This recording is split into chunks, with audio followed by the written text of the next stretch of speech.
Aha, kažkas tai pasirodė. Taip, tai iš naujo sveikinuosi, laba diena. Aš Labą esu, dieną. esu Tomas Kačerauskas ir kalbinu filosofą Albiną Plėšnį, kaip jis kukliai prisistato.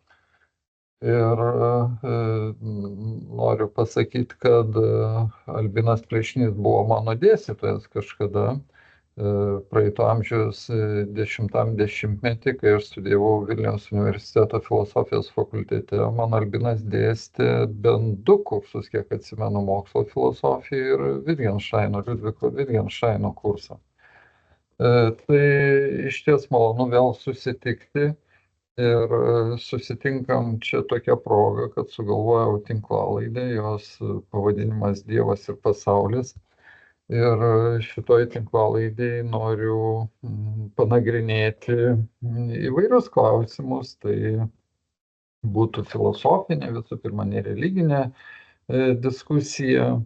Ir man įdomus yra pirmiausia Dievo buvimo argumentai arba įrodymai. Na, to žodžio įrodymas norėčiau vengti, nes apskritai mokslas vengia, o jo labiau kalbant apie Dievo klausimą. Tai toks terminas, na, turbūt netaikytinas. Na ir pats Tomas Akvinietis turbūt ne tiek įrodymą, vartoja ir kitus žodžius, kelias, būdas. Bet apskritai toj tinklalaidėj norėsiu pašnekėti pirmiausia apie Tomą Akvinietį ir nuo to mes ir pradėsim, nes juk savo pagrindiniam veikale Teologijos suma Tomas Akvinietis pateikė 5 Dievo buvimo argumentus. Bet taip pat galbūt ateityje norėtųsi pakalbėti apie Anselmo Kenterberiečio ontologinį Dievo buvimo argumentą. Taip pat man labai įdomus yra Paskalio lažybų argumentas, ką išlošia ir ką pralošia tikintis ir netikintis žmonės. Galiausiai daugam rūpi klausimas, kaip suderinti gero ir visagalio Dievo idėją su blogiu pasaulyje.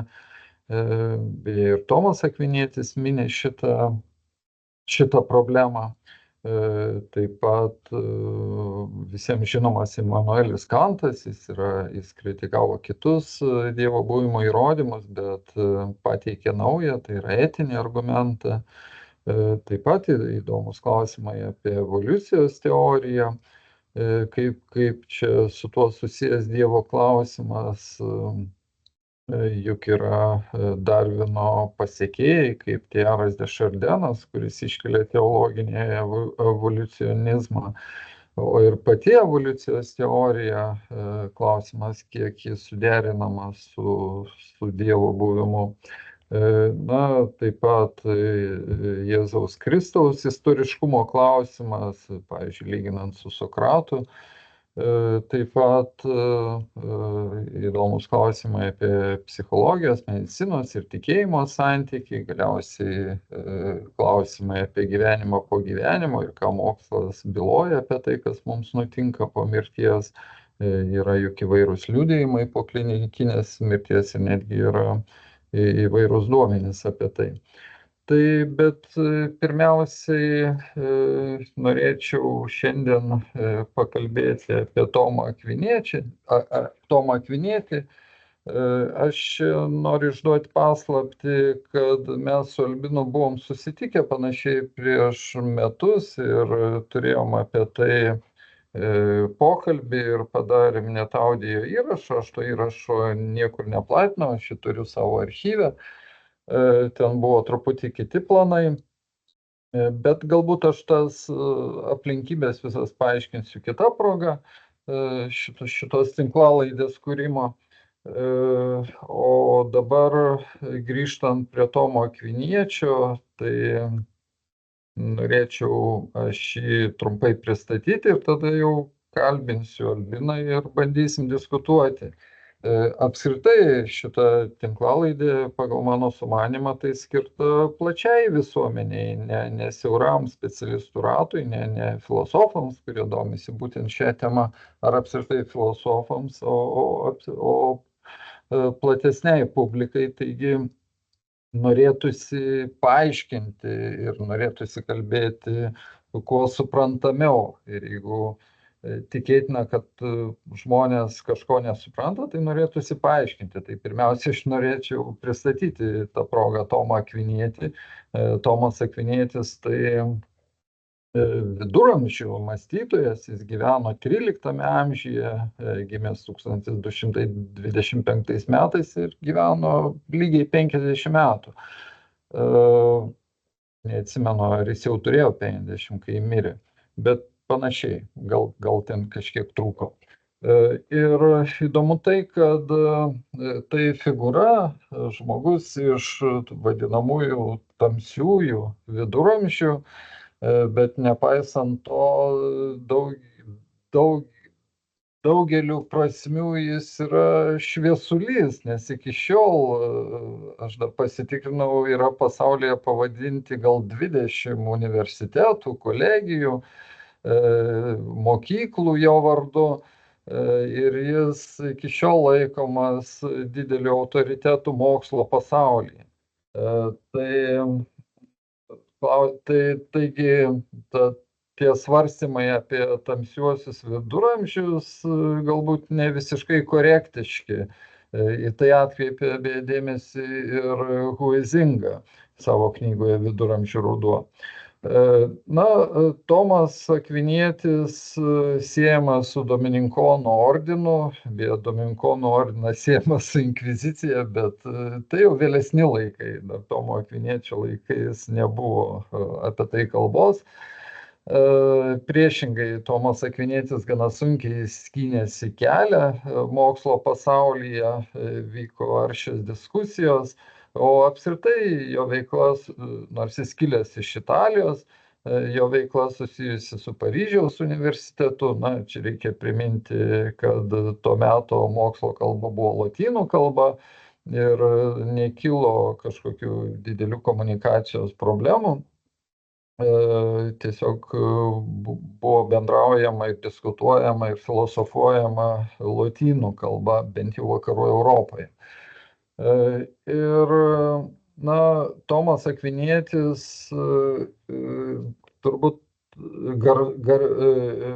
kaip minėjau, garsus savo daug knygų, yra nepaprastai produktyvus, daug knygų parašęs, bet turbūt žinomiausia jo knyga Teologijos suma arba sąvadas lietuviškai. Ir kaip tik toje knygoje jis pateikė 5 Dievo buvimo įrodymus arba argumentus. Ir čia gal prieš pradedant nagrinėti, šitoj pirmoje laidoje ketiname pašnekėti apie 1, 2 ir 3 argumentus, tos vadinamosius kosmologinius. Čia reikėtų dar pasakyti, kad Tomas Akvinietis buvo išties gerai išmanė savo pirmtakus, filosofiją, ir ypač bandė pasitelkti Aristotelį. Tai buvo tuo metu naujovė, nes tuo metu vyravo daugiau Platono, Augustino visų pirma šalininkai. Augustinas rėmėsi Platonu daugiau. Ir vis tik Tomo Akviniečio, kaip čia minėta, kelias į mokslą nebuvo paprastas. Ir išties vyko aršios diskusijos su vadinamaisiais Augustino pasekėjais, augustiniečiais, nežinau, taip turbūt reiktų sakyti, ir taip pat Averojaus pasekėjais. Ir kaip ir visais laikais vyko aršios diskusijos, tuo ir pasižymi mokslas, kur diskusijos, ten ir rezultatai mokslo. Tai ir gal dar paskutinė pastaba, pereinant prie pirmojo argumento, tai kad Tomas Akvinietis išties buvo sintetikas. tų idėjų, filosofinių idėjų, įvairių filosofinių idėjų sintetintojas ir kaip čia pasakyti, jis pasitelkė ne tik platoninius, ne tik aristotelinius, bet taip pat ir arabų mąstytojų, pavyzdžiui, Avincenos, Maimonido argumentus. Tiesa, jie taip pat buvo Aristotelio komentatoriai, taip kad vienaip ar kitaip tęsė tą Aristotelio liniją. Bet taip pat apeliavo į Augustiną, apeliavo į stoikus, Ciceroną, Seneką ir žinoma diskutavo su Anselmu Kenterberiečiu. Tai šia prasme Tomo Akviniečio figūra mums labai paranki, nes leidžia keliauti tiek atgal filosofijos istorijoje, žvalgytis tiek atgal, tiek į jo pirmtakus, tiek pirmin. Kaip minėta, Kantas, pavyzdžiui, kritikavo Tomo Akviniečio, na bent jau kosmologinius argumentus, apie kuriuos šiandien ir šnekėsime. Tai galbūt dar reikėtų gal porą žodžių pasakyti apie indukciją ir dedukciją, apie tuos loginius, kaip čia, apie mokslinės prieigas, indukcinės ir dedukcinės. Albinas mane pataisys ir papildys. Tai man patinka tas pasakymas, toks vaizdus, kad indukcija tai, kai mes žinome apie vieną lazdos galą ir norim pasakyti apie kitą lazdos galą. Bet indukcija, akivaizdu, kad indukcija nėra labai patikimas metodas, nes mes turim viską ištirti ir visur ištirti, norėdami daryti kažkokį teiginį. Na, pavyzdžiui, aš kai vaikščiau su šuniu palei nerį, matau žvejus ir visą laiką matau, kad beveik visi žvejai, bent jau kuriuos aš sutinku, rūko. Tai man kyla pagunda apibendrinti, daryti teiginį, kad visi žvejai rūko. Tai klausimas, ar tai teisingas teiginys. Na, kol aš sutinku vien rūkančius žvejus, tai matyt, tai bus teisingas, bet vos tik sutiksiu vieną nerūkantį, šitas teiginys sugrius. Tai čia indukcinio samprotavimo pavyzdys. Na, o dedukcija, tai kai žinome apie abu lazdos galus ir norime kažką pasakyti apie jos vidurį. Tai čia toks tik vaizdinis palyginimas. Tai Aristotelis, pavyzdžiui, vartojo silogizmą. Na, silogistinis samprotavimas dedukcinis, bet čia Albinas paaiškins, kad indukcija su dedukcija tam tikrom prasmėm yra susijusios. Tai pavyzdys toks klasikinis iš Aristotelio logikos, kad visi barbaras silogizmas, ar ne, kad visi yra įvairūs tie silogizmai, jie turi savo pavadinimus. Tai paprastai dedukcija, arba silogistinis samprotavimas susideda iš didžiosios premisos, mažosios premisos ir išvados. Tai pavyzdžiui, didžioji premisa būtų visi žmonės mirtingi, Sokratas yra žmogus, vadinasi, Sokratas yra mirtingas. Tai čia dėl ko aš čia paminėjau indukciją ir dedukciją, dėl to, kad viduramžių mąstytojai, ir Tomas Akvinietis čia nėra išimtis, pirmiausia vadovavosi dedukcija, nors čia yra ir tam tikrų ir indukcinių elementų. Ir vėliau, kai jau pradėta kritikuoti tas scholastinis viduramžių mąstymas, jau naujaisiais amžiais, tai buvo kreipiamas dėmesys labiau į indukciją ir buvo teigiama, kad dedukcija tai toks spekuliatyvus mąstymas ir su tuo ir susijus metafizikos kritika. Bet čia, kai šnekėsim apie metafiziką, tai turbūt apeliuosim į Aristotelio veikalą metafizika, nors pats Aristotelis nevartoja šito žodžio metafizika, tai jau jo vėlesnio leidėjo Androniko Rodiečio terminas, kai jis sistemino Aristotelio palikimą. Aristotelis vartoja terminą pirmoji filosofija. Bet kalbant apie Aristotelio metafiziką, tai čia turbūt 3 dalykai būdingi jai. Kad pirmiausia, tai yra mokslas apie būtį, mokslas apie pradus ir priežastis ir teologika, tai yra mokslas apie nejudantį judintoją.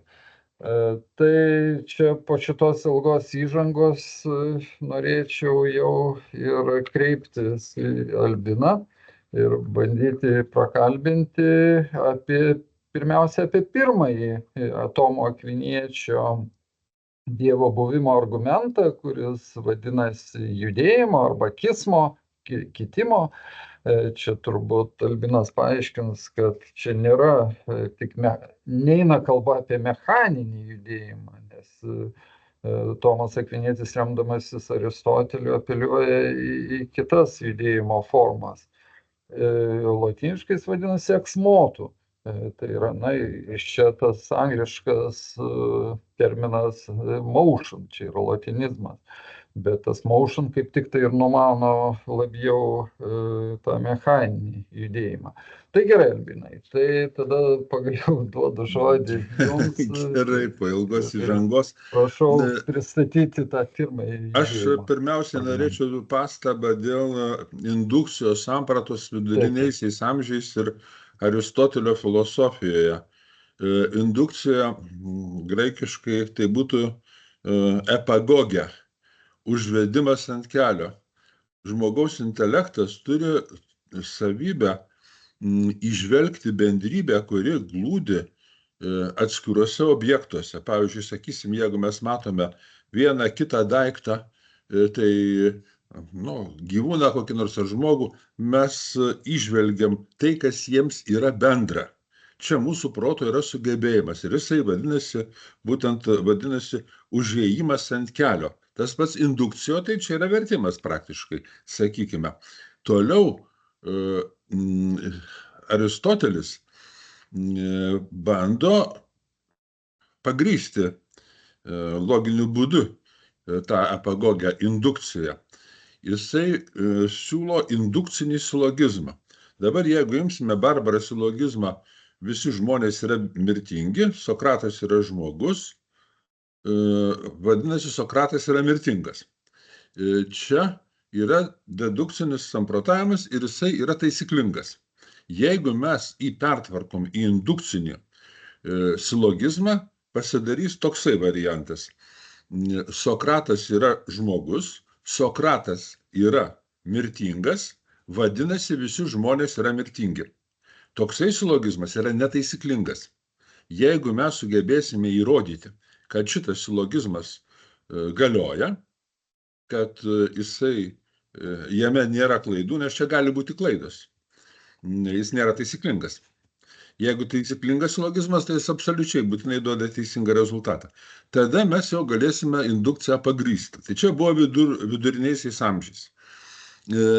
Dabartinis indukcijos supratimas, jisai remiasi Milio logikos sistemoje išdėstytais 5 kanonais.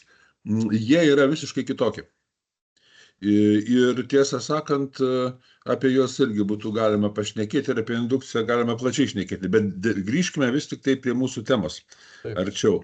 Tai pirmas dalykas, taip, įrodinėja metafizikoje šitą klausimą Tomas Akvinietis ir galim pradėti nuo antro turbūt teologijos sąvado skirsnio, kuriame jisai klausia, ar tai, kad yra Dievas, yra akivaizdu. Ir jisai sako, akivaizdumas yra dvejopas. Vienas dalykas, akivaizdu yra mums, o antras dalykas, akivaizdu yra pačiam iš savęs. Kada yra akivaizdu? Kas yra akivaizdu? Jeigu mes turime teiginį, kuriame yra subjektas ir predikatas, tai jeigu subjekto esmei priklauso predikatas, tada yra akivaizdu. Pavyzdžiui, žmogus šituo atveju yra subjektas, yra gyvūnas. Į žmogaus esmę įeina tai, kad jis yra gyvūnas. Mums šitas dalykas yra aiškus. Bet dabar, ar mes žinome Dievo esmę? Ir Tomas Akvinietis sako, ne, mes Dievo esmės nežinome. Todėl toli gražu mums neaišku, ar Dievas yra, ar Dievo nėra. Todėl reikia įrodyti, kad jisai yra. O įrodyti galima irgi vėl dviem būdais. Pirmas būdas įrodinėjimo, kada mes žinome priežastį ir einame iki pasekmių. Tokiu atveju mes atsakome klausimą, kodėl. Antras būdas yra, kada mes einame nuo pasekmių iki priežasčių. Tada dažniausiai atsakome į klausimą, kaip.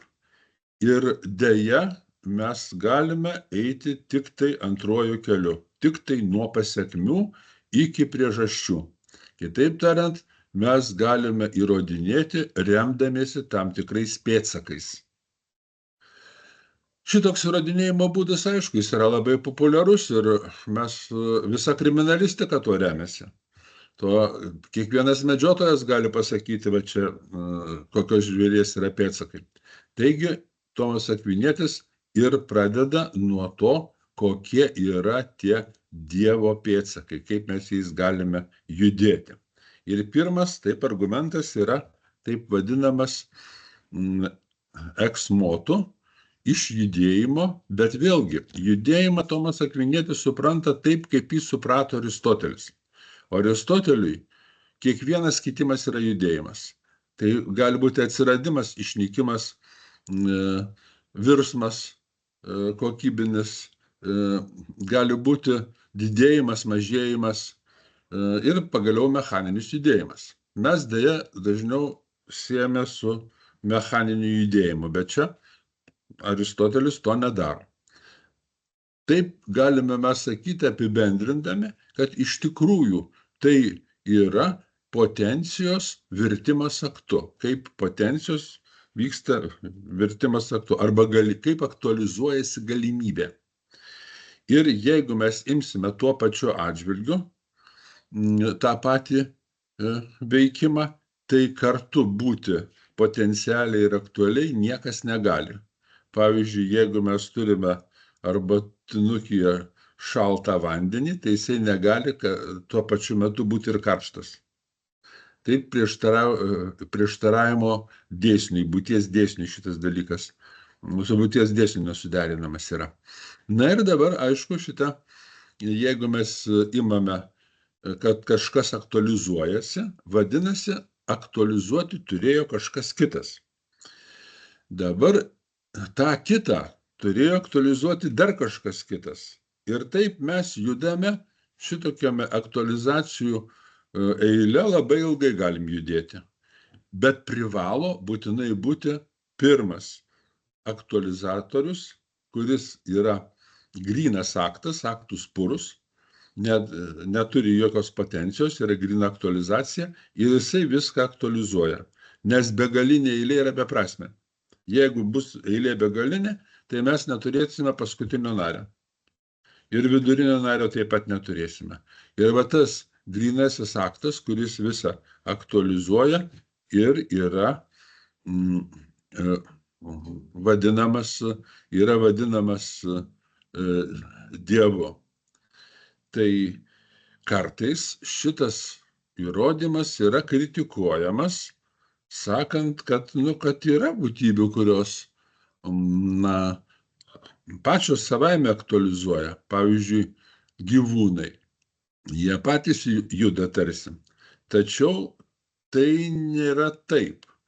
Dėl to, kad kada mes kalbame apie aktualizaciją, turime galvoje, kad aktas ir potencija yra kartu tuo pačiu atžvilgiu. Ir pavyzdžiui, sakysim, gyva būtybė, sąnarius jos judina, raumenys, gauna jie signalą iš smegenų, smegenys siunčia signalą dėl to, kad paskatino norėjimo galią, galbūt aplinka sužadino ar kas nors kitas. Vis tiek mes išeiname už to objekto, kuris yra aktualizuotas. Ir čia to negalima sakyti, kad taip aktualizuojasi objektas pats savaime. Tokio dalyko būti negali. Tai čia pirmas yra Dievo buvimo įrodymas, kuris priklauso tų vadinamų kosmologinių Dievo buvimo įrodymų skaičiai. Aš, Albinai, norėjau trumpam sustabdyti prieš pereinant prie antro argumento. Dabar klausimas toks, aišku, tas aktų ir potencijos doktrina čia yra Aristotelio ir Tomas Akvinietis ją plėtoja, bet šiandienos mokslininkams, filosofams siauriau, tai tarsi viena iš daugelio kitų filosofinių doktrinų. Ir kiek čia yra svarbu tas aktų ir potencijos tas elementas šitam argumente. Ir aš dažnai esu girdėjęs ir interpretacijų šito pirmo argumento, eliminuojant tą akto ir potencijos doktriną, tiesiog kalbama apie judėjimą platesnė ar siauresnė prasme ir Turbūt tada judėjimo kitimą šaltinį. reikėtų įvesti savoką Kitimą, kitimas. taip, ar kismą, kaip čia geriau nežinau. Tai klausimas, kiek čia yra svarbu tas aktų ir potencijos ta doktrina? Nu, potencijos ir aktų doktrina nėra jau taip be galo svarbi. Galime mes apie kitimą aplamai kalbėti. Taip. Bet tai, kas gali kisti, tas keičiamas yra kito. Kartu galėti kisti ir kisti negalima. Tai galima vengti to potencijos ir akto. Tačiau man atrodo, kad turbūt potencijos ir akto savokos yra pakankamai aiškios ir jas galima naudoti. Esminis dalykas dar šitam argumente yra, reikia atkreipti dėmesį, kad jisai remiasi vienokiu ar kitokiu būdu priežasties savoką. Mes jeigu kritiką dar suspėsime šitų argumentų, Kanto pateiktą ir ypatingai paliesti, tai tada pamatysime, kaip čia tas priežastingumas veikia. Tai čia apie tai daugiau antras argumentas, būtent apie veikiančią priežastį, tai gal apie tai ir pakalbėsim tuoj pat. Dar aš norėjau čia atkreipti dėmesį į tą kelią argumentavimo iš pasekmių link priežasčių. Čia irgi yra gana senas principas ir jis irgi ateina iš Aristotelio, Platono ir netgi dar ankstesnių laikų. Ten buvo toks Anaksagoro mokinys Diogenas Apolonietis, taip gal lietuviškai reikia sakyti. Jisai turbūt vienas iš pirmųjų iškėlė tą mintį, tą negatyviosios teologijos idėją. Čia negatyvioji teologija visiškai ne apie Dievo kažkokį neigimą, bet apie tai, kad Dievas pažįstamas netiesiogiai, o iš padarinių, iš kūrinijos, iš to, ką jis sukūrė. Ir vėliau Platonas, Aristotelis tą plėtojo ir vėliau visi ir krikščionybės mąstytojai tą plėtojo. Ir čia Tomas Akvinietis irgi eina tuo keliu, bet turbūt, kad ir įvairiai čia matyt tas aiškinama, kad kitaip matyt ir neįmanoma prisikasti prie tų priežasčių, kaip jūs minėjot, tą kriminalistiką čia. Bet dar, nežinau, čia truputį užbėgdamas už akių, užbėgant už akių galima paklausti, kodėl tie trys argumentai, pirmą jau šiek tiek panagrinėjom, antrasis yra veikiančiosios priežasties, trečiasis vadinasi galimybės ir būtinybės. Kodėl jie yra kosmologiniai? Tai turbūt irgi dėl tam tikrų filosofinių prielaidų, jos yra bendros Platonui ir Aristoteliui, tai jau jos buvo paminėtos, tai dėl to, kad viskas turi priežastį. Ir antras dalykas, kad tų priežasčių grandinė negali būti begalinė. Bet prie to gal dar grįšim ir dabar jau jeigu išsėmėm tą pirmą argumentą, tada pereikim prie antrojo, Tai veikiančiosios priežasties. antras argumentas remiasi veikiančiosios priežasties prigimtimi. Kiekvienas reiškinys turi savo priežastį ir be priežasties niekas negali atsirasti. Kita vertus, daiktas negali būti savo paties veikiančiąją priežastimi, nes kitaip jisai būtų anksčiau už save patį. Trečia, pasaulyje sutinkame dviejų rūšių priežastis. Yra priežasčių, kurios sukelia tam tikrą padarinį, bet vėliau nėra reikalingos tam, kad darinys išliktų. Pavyzdžiui, sakysime, jeigu tėvai susilaukia vaikų, tai vaikai jau savarankiškai gali gyventi ir be tėvų, kada paauga. Na ir kitas dalykas gali būti taip, kad priežastys yra tokios, kurios be kurių neįmanomas ne tik atsiradimas, bet ir buvimas.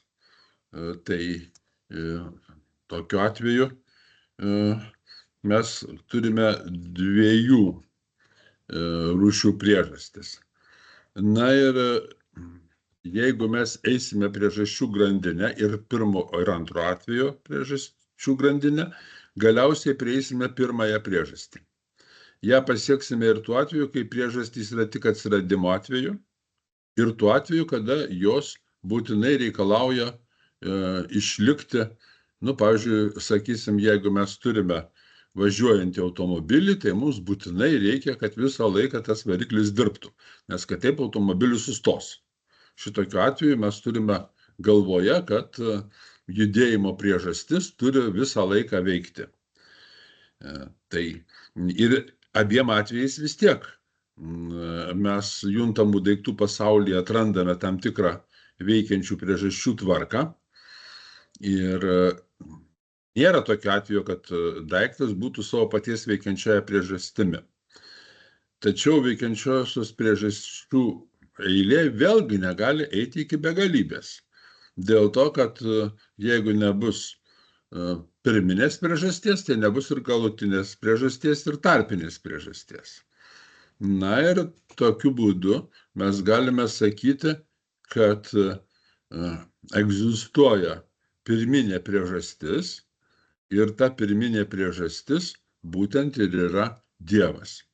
Dabar labai trumpai, dėl ko šitie įrodymai ir trečias įrodymas irgi, trečias kelias, kodėl jie yra kosmologiniai, dėl to, kad jie remiasi tų pėdsakų mes ieškome, tyrinėdami mūsų juntamą pasaulį. Tai yra tiek, kiek metafizika, kiek metafizika nagrinėja pasaulyje vykstančius kitimus. Tai ar galima būtų pasakyti, kad čia indukcinis elementas yra? Indukcinis čia turbūt vis tik tai labiau yra priežastingumas. Matot, dėl indukcijos, tai dabar jeigu mes imsime vėlgi viduramžių ir net antikos tradiciją, tai žmogaus intelektas turi keletą galių. Viena galia, kaip jau sakiau, yra sugebėti įžvelgti bendrybę, kuri glūdi atskirybėse. Tai čia yra tas epagogė indukcija.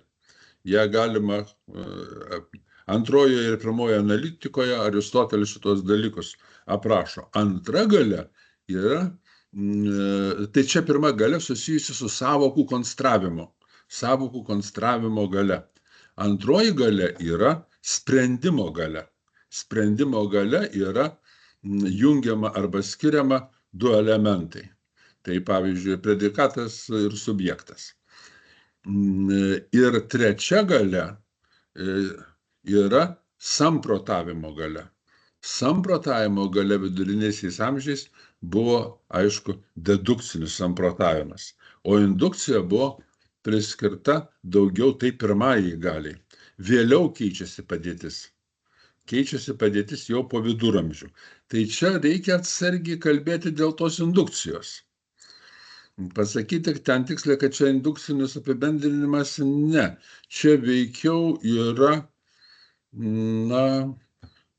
tiesiog parodymas, kad visa, kas yra, turi priežastį. Ir čia priežasčių eilė, jinai yra priežasčių eilė veda prie pirmosios priežasties. Aktų eilė veda prie pirmosios priežasties, prie pirmojo akto. Na ir taip, tuoj mes prie trečio pereisim.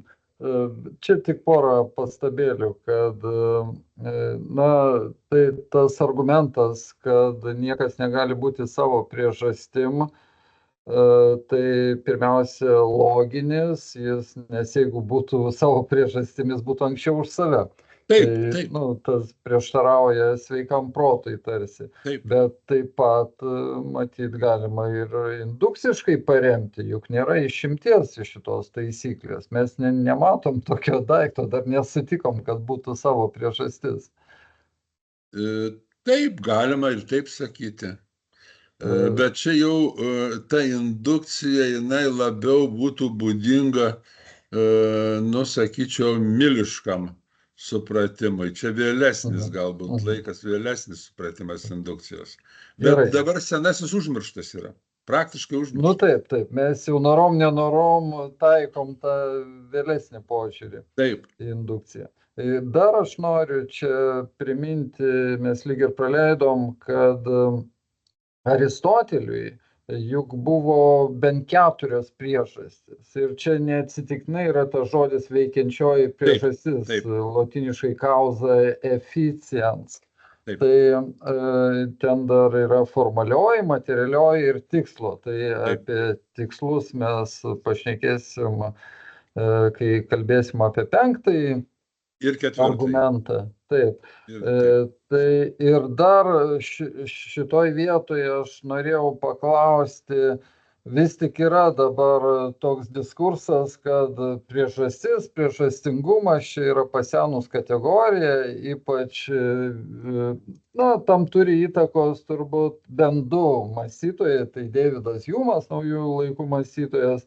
Jis apie tai šnekėjo, kad dažnai mes įprotį suvokiam kaip priežastį, tai kad ten saulė kasdieną pateka, tai nebūtinai reiškia, kad ji patekės kitą dieną. Ir tam taip pat turėjo įtakos turbūt Alanas Chalmersas, mokslo filosofas, jis knygoje Kas yra mokslas kalba, ir ne tik jis, daug kitų. Kalba apie tai, kad, pavyzdžiui, socialiniuose moksluose mes turim daugybę susipinusių priežasčių ir mes nežinom, kuri ta priežastis yra tikroji. Dažnai kalbam apie visą kompleksą priežasčių, arba medicinoje apie ligos priežastį, kalbam apie daugybę, ten ir rūkymas, ir alkoholis, ir kažkas gali privesti prie to, ir netinkamas gyvenimo būdas ir panašiai prie ligos. Tai klausimas, kiek ta priežastingumo, kaip čia pasakyti, kritika arba priežastingumo diskurso išėjimas iš mados, galima gal taip pasakyti, turi įtakos šitam argumentui antrajam. Matot, jeigu imsime Hjumas taip, jisai atmeta 2 turbūt pagrindinius dėsnius metafizikos, priežastingumo dėsnį ir substancijos dėsnį. Jo skepticizmas yra labai radikalus. Pavyzdžiui, Hjumas taip pat rašo, kad mes niekada negalėsime pasakyti, kodėl akmuo paleistas iš rankos krenta žemyn, o nekyla aukštyn arba nekabo vietoje. Sako, mūsų protas nesugeba prieiti iki priežasties supratimo. Tai yra... Newtonas kitaip pasakytų. Tai Newtonas kitaip pasakytų ir aišku, kad čia Hjumas visiškai neteisus. Ir tai dar yra susijęs su vienu dalyku, bet čia vėlgi jau ten atskiros temos labai reikalaujantis dalykas, ar iš faktų galima pereiti prie normų. Tai jeigu mes kalbėsime apie dėsnius gamtos, tai yra irgi tarsi normos tam tikros. Tai galima pereiti, Hjumas kategoriškai šitą neigia. O dabar kokie dėsniai, statistiniai dėsniai? Taip, apie statistinius dėsnius nebuvo plačiai nagrinėjama viduriniaisiais amžiais, jie egzistuoja iš tikrųjų. Pavyzdžiui, sakysime, Lietuvoje dabar kiekvienais metais žūsta avarijose kažkas arti 200 žmonių. Anksčiau žudavo virš 1000. Po to, kaip sugriežtino baudas už alkoholio vartojimą šitą vairuotojų ir sumažino greitį nuo 60 iki 50 km, labai ženkliai sumažėjo šitų mirčių skaičius. Mes galim pasakyti daugmaž kiek, kad kitais metais irgi apie panašiai tiek žus žmonių. Ir mes galime tas priežastis valdyti. Kitaip tariant, mes galime valdyti tą procesą. Taip, egzistuoja statistiniai dėsningumai ir statistinis priežastingumas, bet čia vėlgi čia jau modernesni truputėlį laikai negu kad Tomo Akviniečio. Ir čia vėlgi, jeigu mes ir remtumėmės tokiu dalyku, tuo statistiniu dėsningumu, aš manau, kad čia mes nelabai pasiklystume. Žodžiu, vis tiek mes priversti kalbėti apie priežastis. Ir tos priežastis veda į pirmąją priežastį, jeigu kalbam plačiau. Taip. Ir kas ir vadinama Dievu, čia perfrazuojant Tomą Akvinietį. Gerai, tai dar liko kelios minutės aptarti trečiąjį argumentą, o paskui tada pratęsim dar diskusijas ir apie kitus argumentus ir galbūt dar, ko nespėjom apie šitos, jau antroji tinklalaidė. Jau ko gero turbūt teks tai padaryti. Trečias kelias, jisai remiasi galimybė ir būtinumu. Samprotaujant taikomas irgi priežastingumo dėsnis. Jeigu kažkas tai nepradėjo būti, tai ir nepradės būti. Jeigu kažkas yra, tai jisai gali būti, ypatingai jeigu jis yra sudėtinis, iš materijos ir formos, jisai gali būti ir gali nebūti. Jeigu jisai gali ir nebūti, kažkada jo nebuvo. Jeigu jo nebeliko, jisai negali prasidėti. Tokiu būdu, jeigu pasaulis būtų amžinas, mes jo nebeturėtume. Viskas išnyktų.